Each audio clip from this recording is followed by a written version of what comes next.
Welcome, brothers. Welcome, sisters. Welcome to our program On Target. As usual, as soon as we start this program, you can pick up the telephone and give us a call. We never have a subject matter. We speak about anything: politics, religion, socioeconomic issues, any issue trending, any topical issue of the day. The number to call is 442-0175. You're on RealFM 91.9, YouTube and Facebook. And you are open. You know, sometimes as we engage individuals on the street and in the village and in the rum shop, they request or inquire, why don't you speak on this topic or not? And I always encourage people to call and speak on the topic that you want to speak on. But I know the majority of people don't call. And we highly appreciate and welcome those that call. And you don't have to agree with us when you call. All we encourage people is to be respectful to one another and recognize people may not agree with you, irrespective of how good your idea is. People may not agree with your idea. But sometimes your idea is implemented after it is beaten up a little. It is made better. It becomes more palatable. On this program, we want to speak and stick with the facts and with truth. We express our opinion on any subject matter, particularly politics. But we remind people that opinions are not facts. They are people's opinion. And if we have new information, then we are ready and prepared to change the opinion. So yesterday I was in a serious discussion that individuals want me to respond. I want my opinion on the situation, the political situation that just developed with the parliamentary representative from the NNP that crossed over to the NDC. And they felt I should express my opinion on that. One guy said, "You're ducking." But where politics is concerned, I don't duck. I express my opinion on those issues. It is a hard, sad sell for the NNP, particularly the NNP from the constituency. A lot of them, and I've spoken to a few of them, but I get the impression a lot of them who were strong supporters of the NNP and the parliamentary representative for the area over the last perhaps 15 years felt deeply wounded. They felt extremely hot. They felt disappointed and let down. One remind me to Alin Walker. He said Alin Walker called a meeting in the constituency and he asked for direction. And he says, "You all put me there, you know. And look at the situation that developed." That is when TNP, I think, had 2 seats. And they joined up with the NDC to form the government. In that situation, it was different. I've tried to listen to what the parliamentary representative said when she had a meeting to find out what was the reason that she left. I could have picked out 4 reasons she presented. 2 of them involved money. One was the previous prime minister, now the opposition leader, gave her money for 19 days equivalent to that which she was getting. And he gave her and another parliamentary representative. And after 90 days or X period, he said to her, I cannot continue to give you. I get it from her that this is not the first time he did that. When she lost election, the first time he appears, he came to her economic plight. But he discontinued it. The second money issue was the fact that the previous prime minister felt that on moral grounds, he did not agree with the prime minister when he raised the pay of $2,000. The income, not the pay, the income of $2,000. Perhaps the opposition was offered to, but the previous prime minister felt on moral grounds, and I could go with him both on that. The third one was that he was not consulted when he selected people from the Senate. But the previous prime minister don't have to consult anybody. But if he have to consult, he may not have consulted MPs. He might have looked back in the community. There are some people that support political party very quietly and very powerful, that prime ministers would be consulting with them.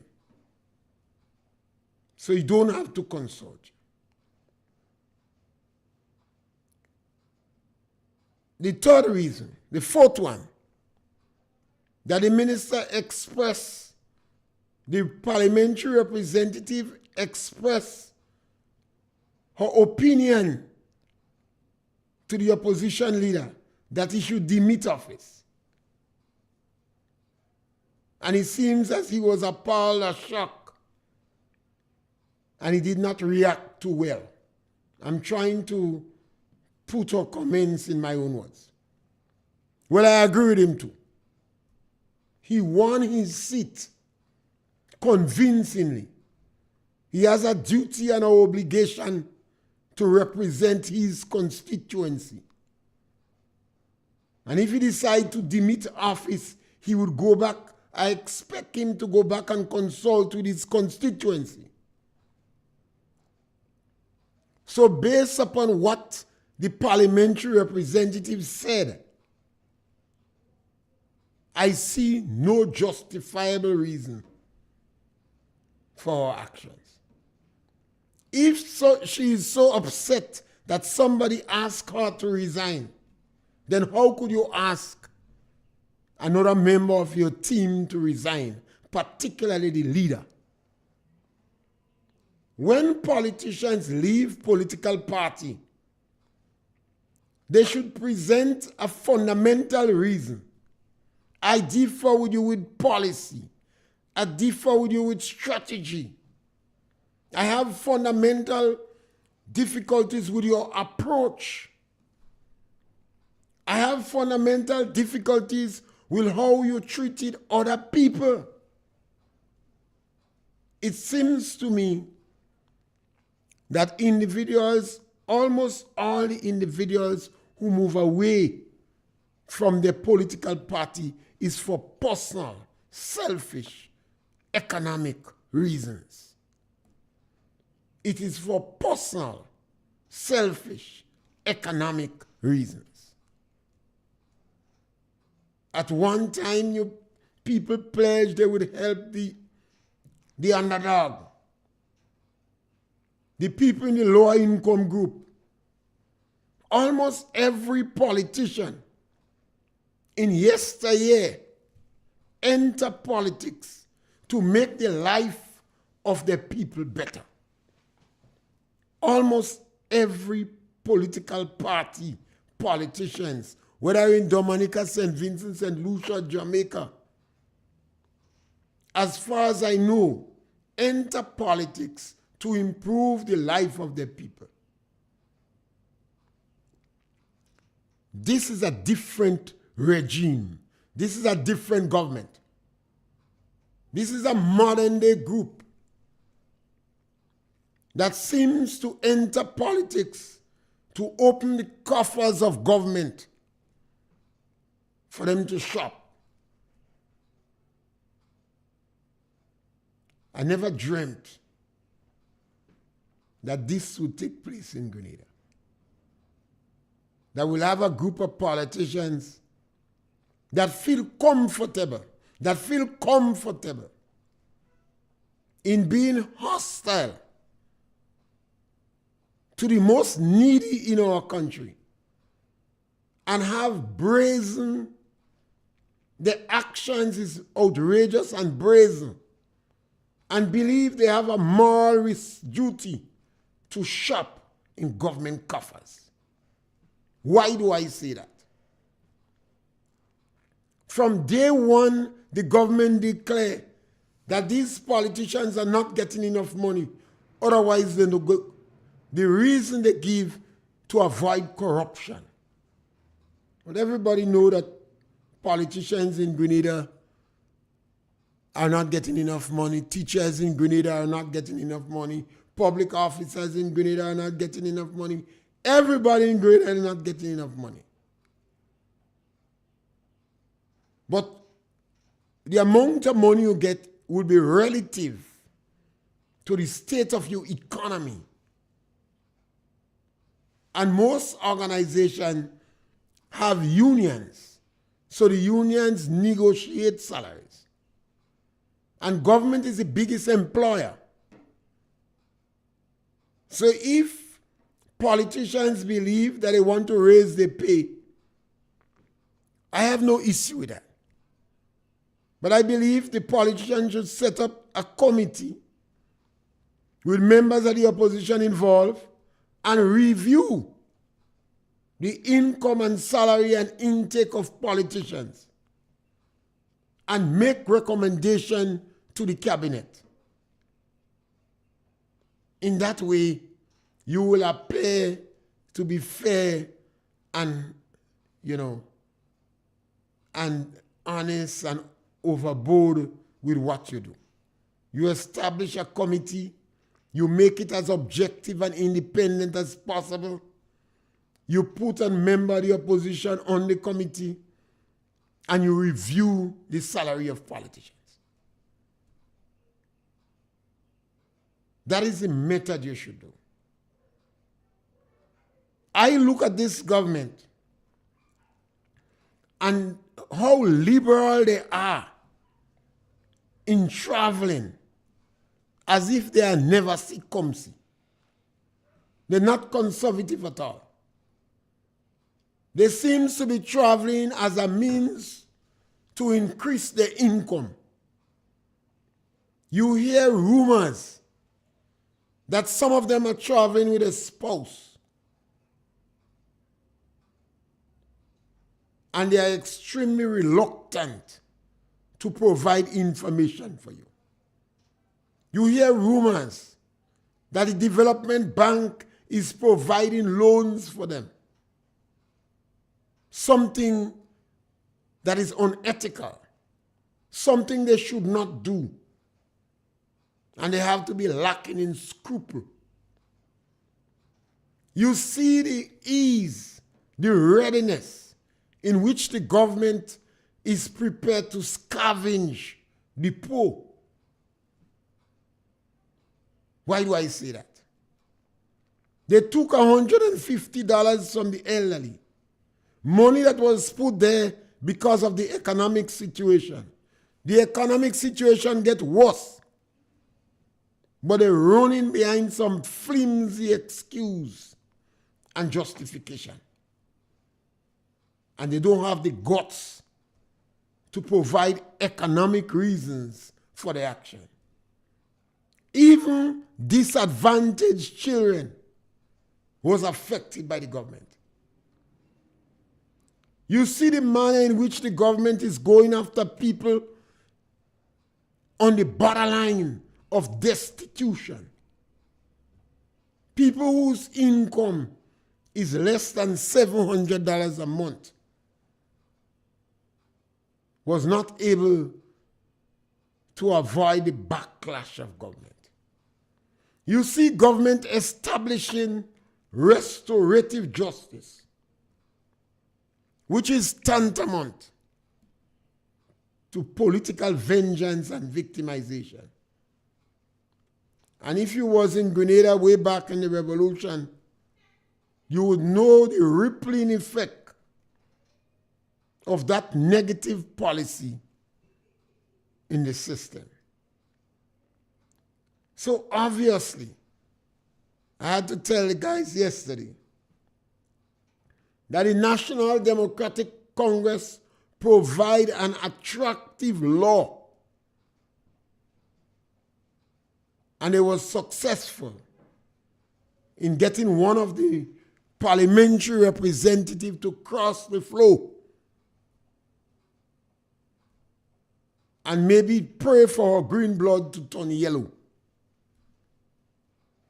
An attractive law was provided. She would be able to travel now with ease. She may be able to get a loan from the GDB. Her salary may raise.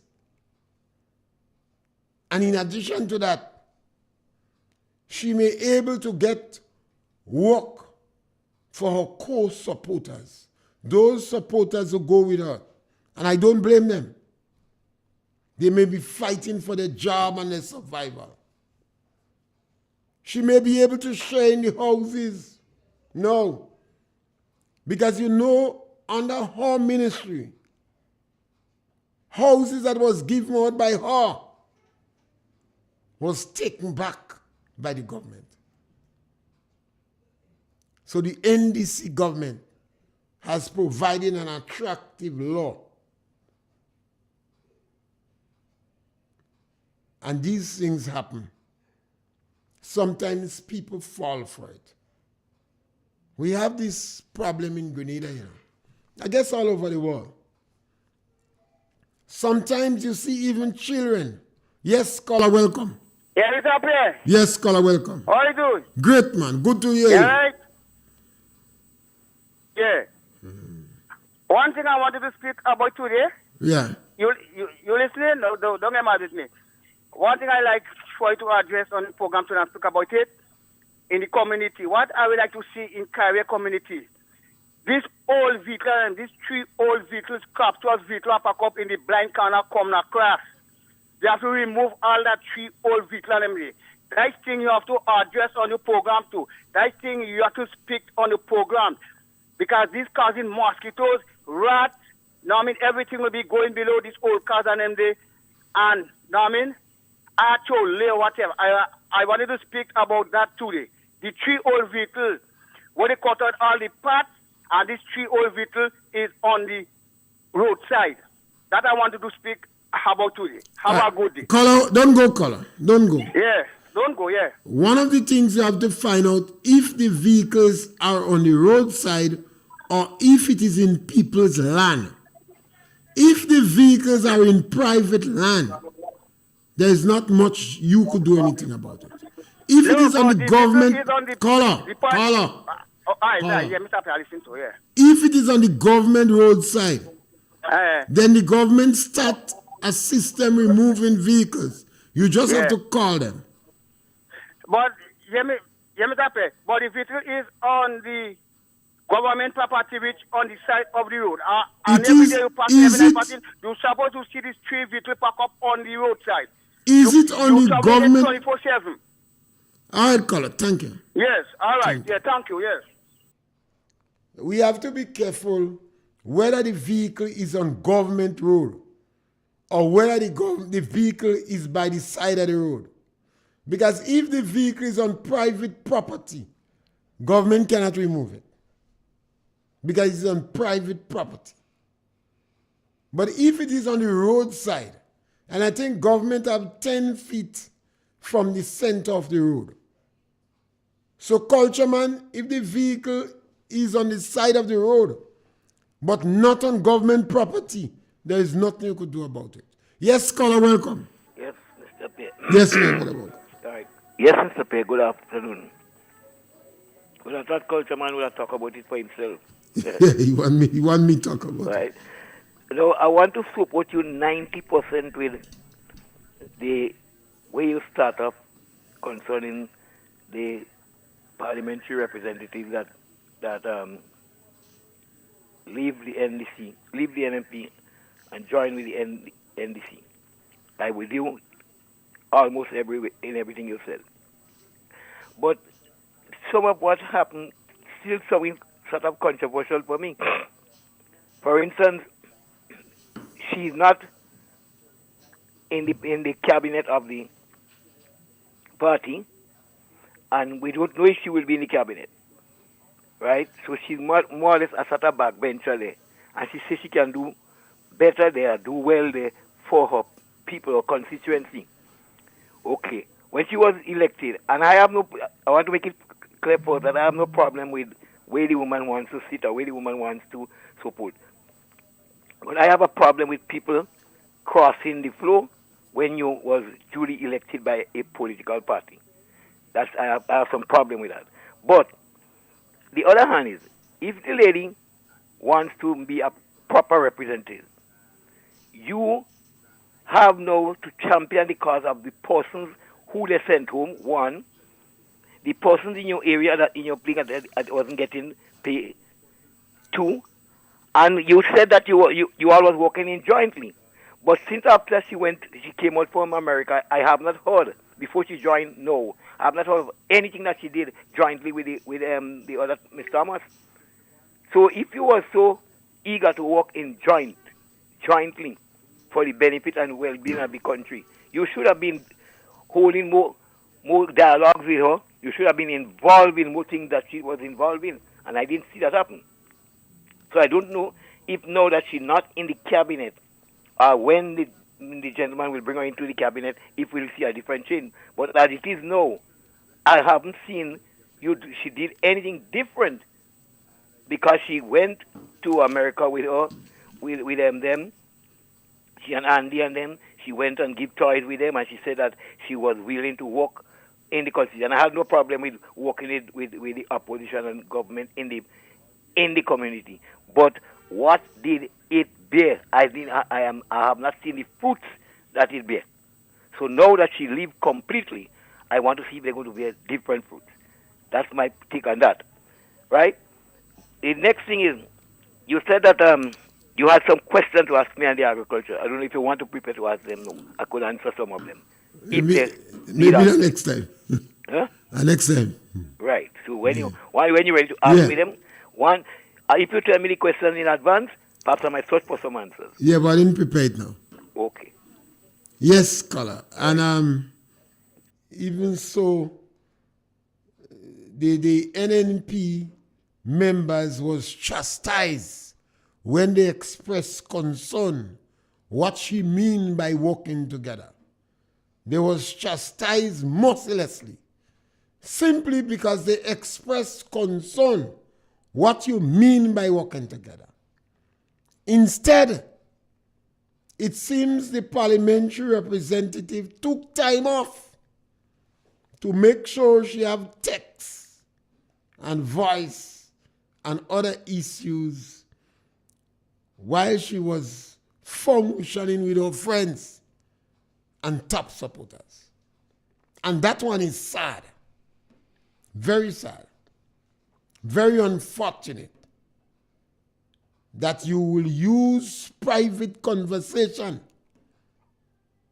from your side of the story. Because a conversation between you and I could simply be interpreted in any different direction. But it was sad that you could use it. Again, it is one of the parliamentary representative is a very emotional person over the years and like to cry. But I guess at that time, the interest was for the constituency. And now, maybe the interest might be slightly different. Because I see she embraced restorative justice. The Prime Minister of Grenada said, in an alien land, it is not transformation, it is restorative justice. So when the parliamentary representatives speak about transformation, she have to be advised that it is restorative justice. And the workability and implementation of restorative justice on the ground is victimization and political vengeance. So she have to be guided on what she is embracing. Yes, caller, welcome. Hello, good afternoon. Yes, caller, welcome. Now, I've been listening in Parliament for a couple of years as a young lady, and I have never seen so much of disrespect in this honorable house. Now, like the Prime Minister forget what's the role of a Prime Minister. And if he really forget the role of a Prime Minister, I think he should find out. Now, we vote people in to run this country, to mind our business, and we vote our opposition in. And it's like every question the opposition asks is like the Prime Minister not answering and saying, ask somebody else. Now, I never seen that in my entire life, and so much disrespect in Parliament. I mean, come on, Mr. Prime Minister, you have to do better than that. The people vote you in to mind their business. And as the Speaker of the House, I think as the Speaker of the House, you shouldn't be there. Because I don't understand how you could be sitting there as a Speaker of the Honorable House and listening so much disrespect and not saying anything about it. I think you should remove yourself as the Speaker of the House. Thank you very much. Yes, scholar. A lot of Grenadians are forgetting, or you don't sink in yet in Grenada, restorative justice. What does the Prime Minister mean by restorative justice? When that sink in, you're going to understand why what going on in Parliament is going on. Yes, caller, welcome. Yeah, Mr. Pierre. Good Yes, day. caller. Mr. Pierre, you see what Mr. Clement did do? Come out in the party, and you don't hear nothing about him now? Just so, Delma Thomas coming. Just so she coming. Just as Clement. Thank you. Yeah. You see, restorative justice has never been implemented as a policy in Grenada's politics before. During the revolution was locking up people who they thought was counter-revolutionaries. And it did not mean whether you was supporting them before like Kennedy Budlal, whether you was supporting them before like Kenny Lalson and Lloyd Noel and Tillman Thomas. Once you challenge the revolution, they say heavy manners for you. No other political party instituted the policy of restorative justice. And I said, after 1983, yes, caller, welcome. Good afternoon. Yes, caller, welcome. Just a message for, or could say some concern for Honorable Delma Thomas. If she truly follow politics, The voice can allow. yeah, if she truly follow politics, we speak of revolution. Now, the people who help you to overthrow, or how we may say the main instigator, who tell you the pros and cons, where to attack, who to attack, how to get in, and so forth, to overthrow a ruling party so that you can take over. When that happens, and they do so and succeed, they don't trust that person. You would be the first one they might execute or send you away and you never return. Because they wouldn't trust you. If you could do that for them, you could do it against them if something go wrong with them and you're not satisfied with it. Do she think that the private conversation, things that they hold dear, they would discuss that in her presence? They wouldn't trust her because of what she had done, the way she betrayed her former colleagues. So she better take warning. She's on a thin thread. Thank you. Sometimes the NDC law was an attractive one. An opportunity to travel. And when you're traveling regular, you get podium. You get opportunities. An opportunity to get your pay increase. An opportunity because of restorative justice. Yes, caller, welcome. Good afternoon, Mr. Yes, Pierre. my brother. Good afternoon to our entire family. Yeah. The politics in Grenada seems to be very exciting and very interesting, right? And it seems to me like if one was doing something wrong before, this present party seems to be repeating the past. Let me tell you what I see happening. So because Dr. Mitchell do it, this one should do it, right? Listen to this. Dr. Mitchell made some comments in the parliament towards a member of the opposition at the time. He said certain things in the parliament, and that was done. That election came, and apparently that party won. They won the election. NMP had 4 seats.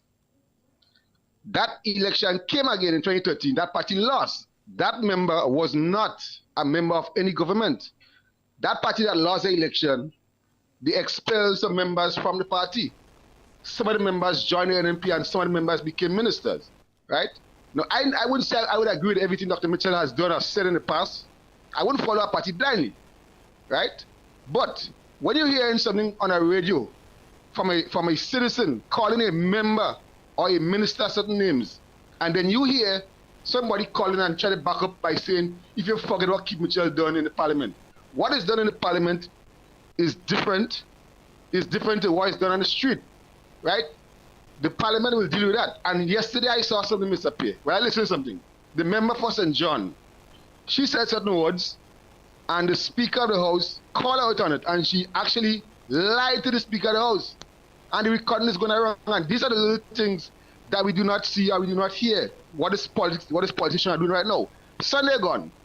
I don't know if the Honorable Prime Minister is trying to be a comedian or well, he did say it down in the creative arts thing jokingly that if he don't make it as a Prime Minister, he can be a comedian.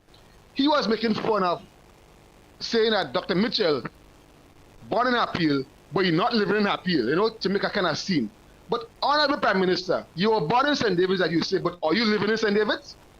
These are the things I listen to. When I say to listen to these people and them very closely, listen to them. We need to listen to what they're saying. So when he say it's not so much transformation and restorative justice, listen to them.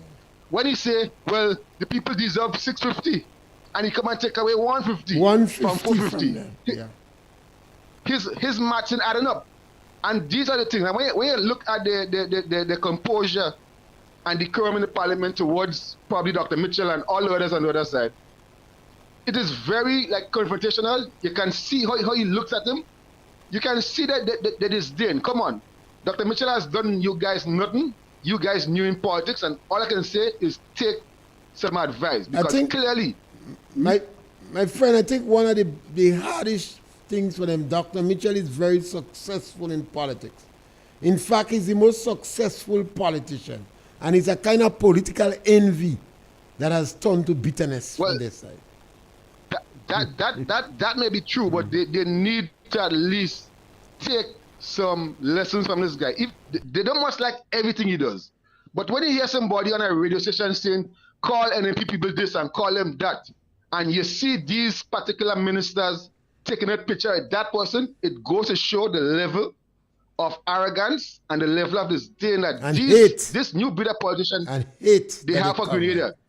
And hate. Because this thing is not bothering well. You can have your disdain for people, but keep it to yourself and keep it out of the public eye. But once you have been seen pictured with certain people, Honorable Thomas has been called the worst of the name. Honorable Moses, Honorable Strutt, all the females of the NNP clan at the time, and they still have been called names. My God, why?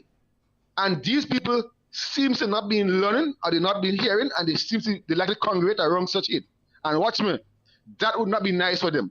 They say Dr. Mitchell wasn't talking after the election, he quiet, how come he say nothing? Now the man started to rally troops. Why she mouthed and he lying and this and that? What all they want? But you remember, what all they want? But Carla, you have to remember that the NDC is going to continue their momentum. You know, don't expect them. After all these years of the language, the dismissive, insulting language, don't expect them to change. Don't expect them to change. Pierre, I wish them all the best in the endeavor. Look at the ease with which they go to rob the elderly. They won't change. And it's not the first time they do it, you know. If it is the first time, in 1990, in 2008, and now. Yeah? Yes, thank you. Yes, caller, welcome. Hello, good afternoon. Yes, caller, welcome. How are you doing? Great, man. You have something for me. You still have it? Good. Oh. Yeah, right. Sienna, I noticed this morning you mentioned, in the program, you mentioned restorative justice. Restorative justice about 2 or 3 times. Yeah. Would you say the abandoning of people to Karikou? Actually, there is one in my yard right now. You might suspect who he is. He was sent to Karikou, among other people, policemen, etc., during the Eric Matthew Gary regime. Was that restorative justice? No. Why? No, I don't think it was. You see, I work in Karikou. I was sent to Karikou 15 times and work. I mean, talk about, yes. Well, I don't think, because nobody wanted to go and work in Karikou. Well, no, the gentleman here, I'm watching him right now, he was punished and summarily sent to Karikou. And there are policemen, the same thing was done to them. You remember the Calypsonian? You remember Gospo? Yeah. See, restorative justice. So all I'm telling you is that's not something that's happening now.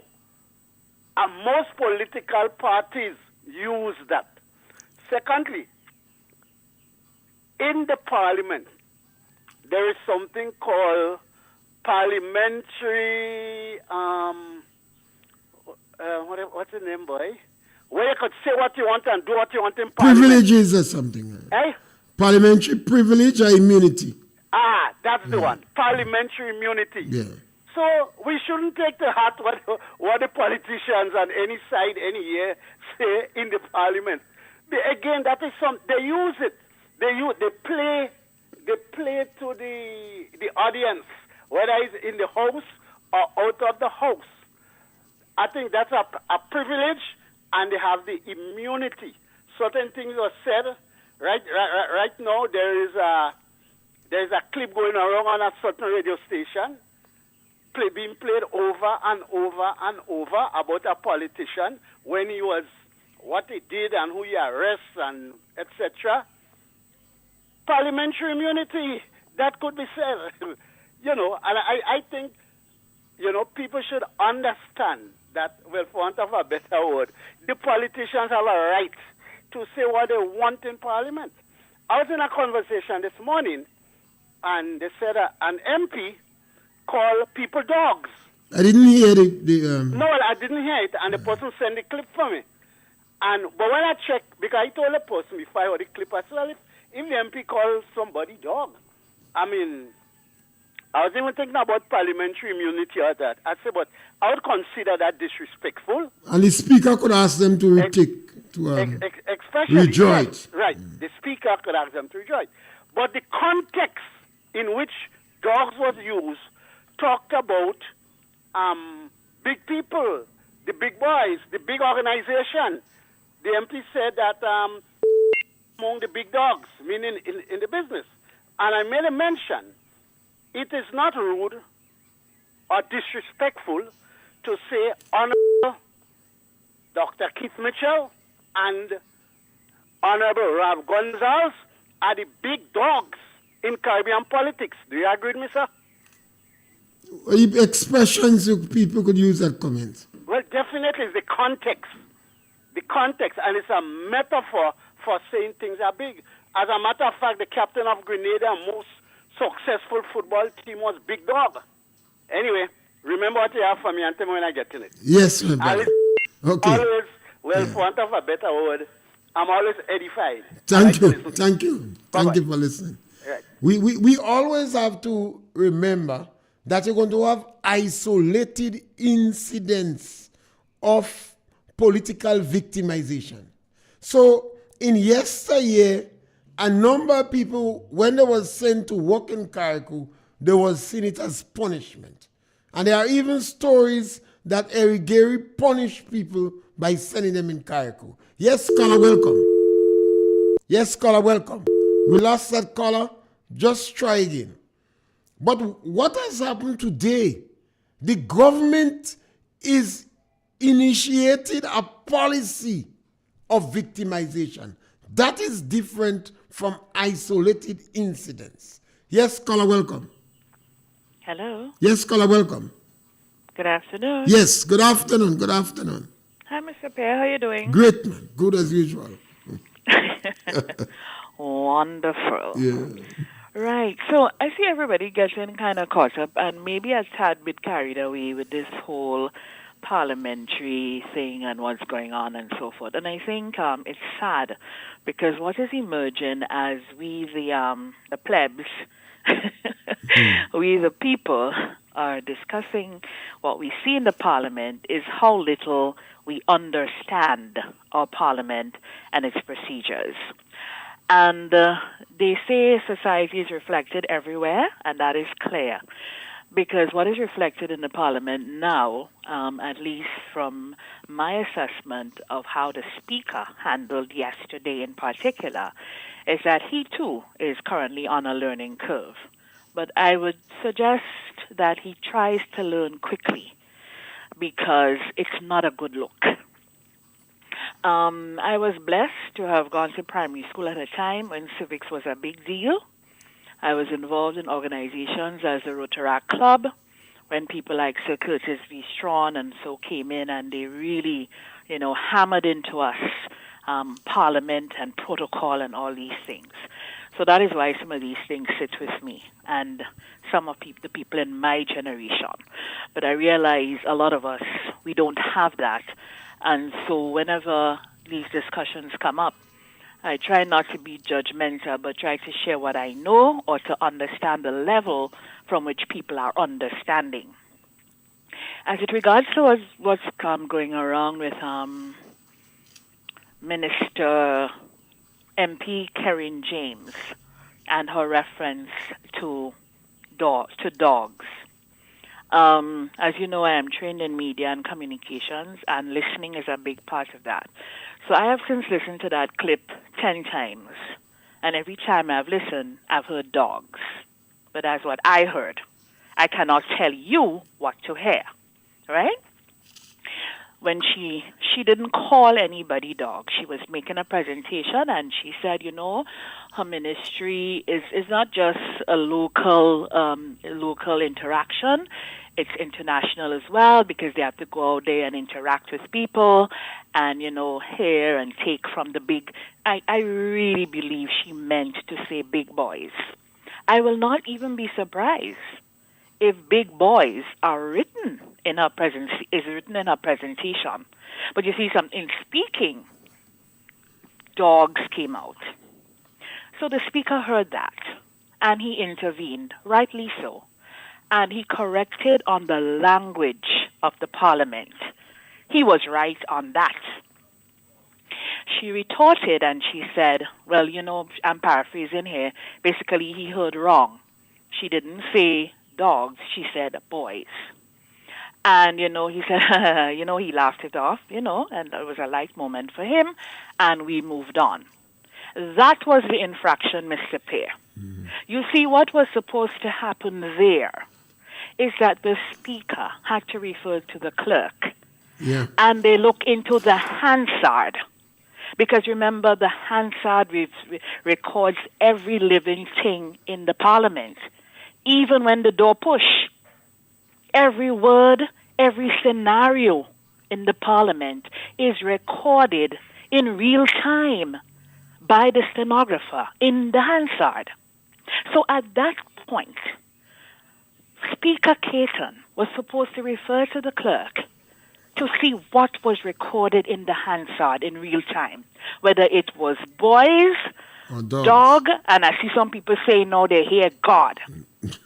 So at that point, Speaker Cato had to confirm what did the MP say. Right? Now, that would have been a proper learning curve for the MP, for us looking on, and for correct procedural correction of what is recorded in our Hansard. You see? Yeah. So that is where he fell down. And then he corrected her on the language he thought he heard from her, which was, he said, he admonished, he said, use this in the house, blah, blah, blah, blah. But you see, he was inconsistent. Because yesterday, I tuned out after a while. I couldn't go more. Because all day, procedure was poor and decorum was poorer. And the role of the speaker, the primary role, is to maintain the procedure and the decorum of the house. So he was inconsistent. He stopped to correct her on what he said he heard, but he didn't fully remedy the situation by referring to the Hansard and getting us all to be on the same page, and her learning that, okay, this is what needs to happen. But, went on. So that is the thing. We need to, and everybody now just grappling to, because they support that party, or because she's a person I like her a lot, know her long before politics. Actually, I met her up in Queen Show. So she's somebody I like and I support. I really do. There's a future for her. She has a future in politics. I would even encourage her to go further and, further her education and her knowledge of the world and so on and so forth. Right? But we seem to be having a problem with separating issues in this country. Everything redounds to yellow and green. I like you, I don't like you. It is wrong or right because you are who you are. We have to stop that. Yes. And when we don't know, we need to find out. And we look to people like the Speaker of the House and all these people to guide us through processes. And we're accustomed to people who exemplify in these roles. And yes, I know it's only yesterday, it was 11 months since the new party came to power. Parliament was convened months later, and our Speaker is new. I personally have a lot of respect for Mr. Cato, and I think he's a competent person. But at the moment, I think every sit-in, it's glaring that Mr. Cato needs to come up to speed very quickly. Very, very quickly. At the beginning of the Parliament yesterday, even our Prime Minister looked a little frustrated with what was going on the order paper. The Prime Minister should not come to Parliament to look frustrated. Everything should be ready for him to go. He should be briefed, and everything should be ready for him to go. So he has to come up to speed quickly. Yesterday was not a good look at all. Yeah. And I just wanted to add my voice to that. Yes, thank you very much. Thanks for your time. Yes. Bye-bye. And I could say to the government, if you continue with your program of restorative justice, these things are going to continue to happen. You're going to have poor performance in the ministries. You're going to have low productivity. Yes, scholar, welcome. Mr. Pierre. Yes, scholar, welcome. I want to congratulate that lady that just spoke there. I think she spoke a book. And I totally on top with all what she said.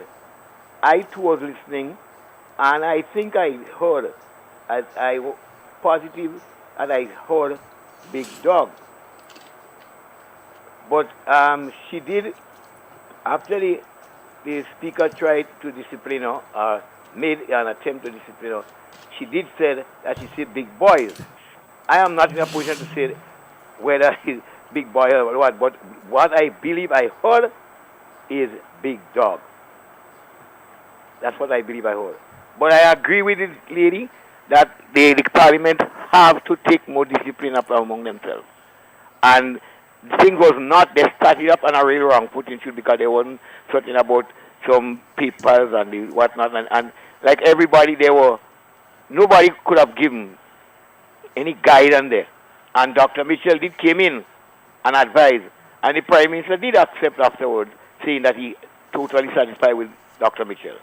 So it is a learning process, and I think it is right that they should try to learn as quick as possible, because I too like to listen to Parliament. That's why I don't believe in one party winning 15 seats, because I want to hear good debate. We must always respect the democratic process.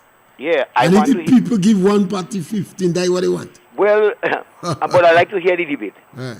Yeah, I like the debate. Okay. You know, but I'm not satisfied that we get the kind of debate that we need now. Yeah. Satisfied with that. Yes, scholar, thank you.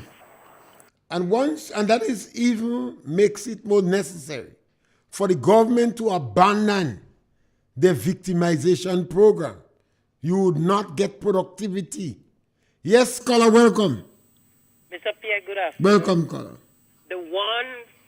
The one before the one caller, not the lady. Yeah. The lady come. If you listen to these people and them, their children could tell them anything and they right. You watch Parliament is like a church, you know. And you're watching this discipline in it and you're telling me no problem of telling anybody anything inside of Parliament? Mr. Pierre, my age today, what I listening with Parliament is when 2008 to wheresoever the Prime Minister and them was in the opposition side and walking out of Parliament and saying all this thing, I believe the thing was done, but the thing now starts. You cannot watch things like that because you have youth parliament.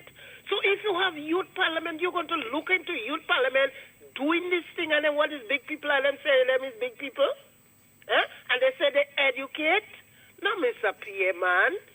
If you have your child calling you all them kind of name, or if you call your child or you ask a child a question and your child tell you this thing, you say no problem with her?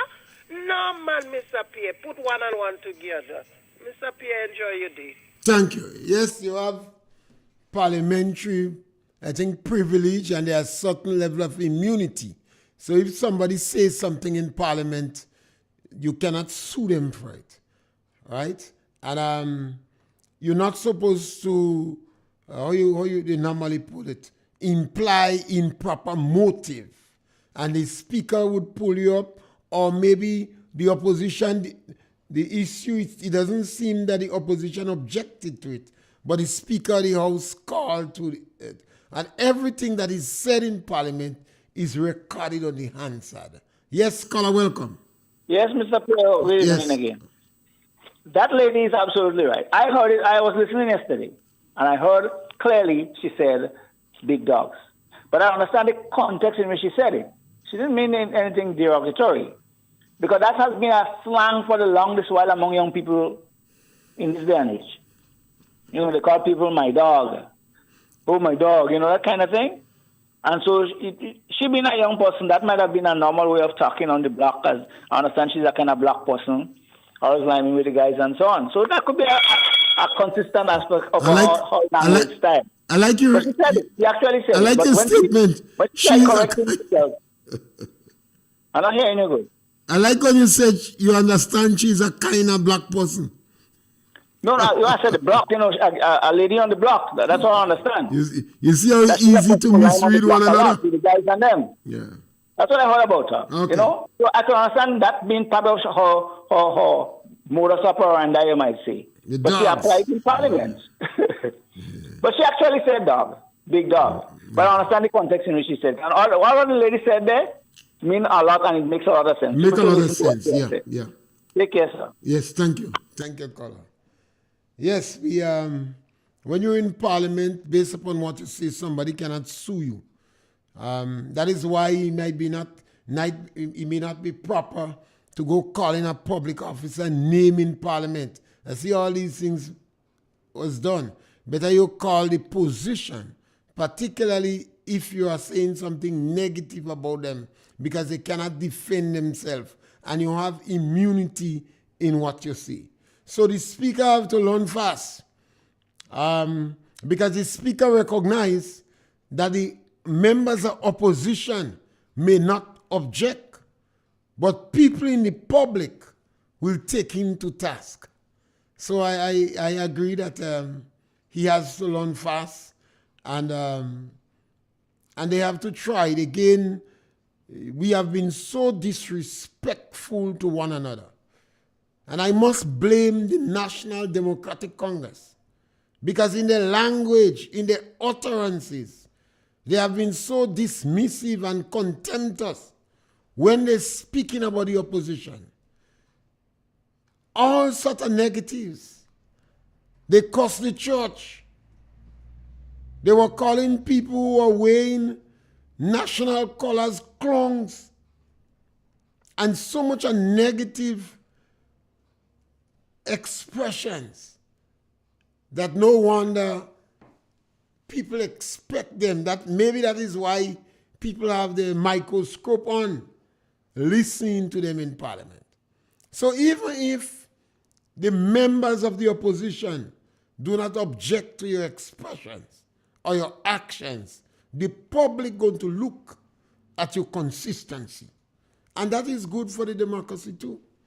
It's a good check and balance. Since they feel it justified to defend their position in the public, it is a very good thing. And yes, we could continue looking at the policies and broad pictures. But the National Democratic Congress, I think they need to seriously look again at the restorative agenda. Because you know it is not transformation. It is restorative justice. And that in itself is political victimization. And in the past, all political parties have been accused for showing political preference in some instances. But no political party except this present NDC under Dick Mitchell has introduced political victimization as part of the policies. When you say restorative justice, the implementation, the practice on the ground is really tantamount to political victimization. The NDC has been attacking people in the lower income group, depriving them, denying them of jobs, removing money from them, splitting hairs, saying we didn't fire them, we don't renew the contract. All sorts of silly excuses to try to be technically correct. And justice must not only be done, it must appear and seems to be done. And I do hope, as we come to the end of the program, the parliamentary representative, now that she is on her yellow clothes, her blood is a little bit more yellow, that she don't abandon the other members of her constituency and only look for the jobs that the team that supports her.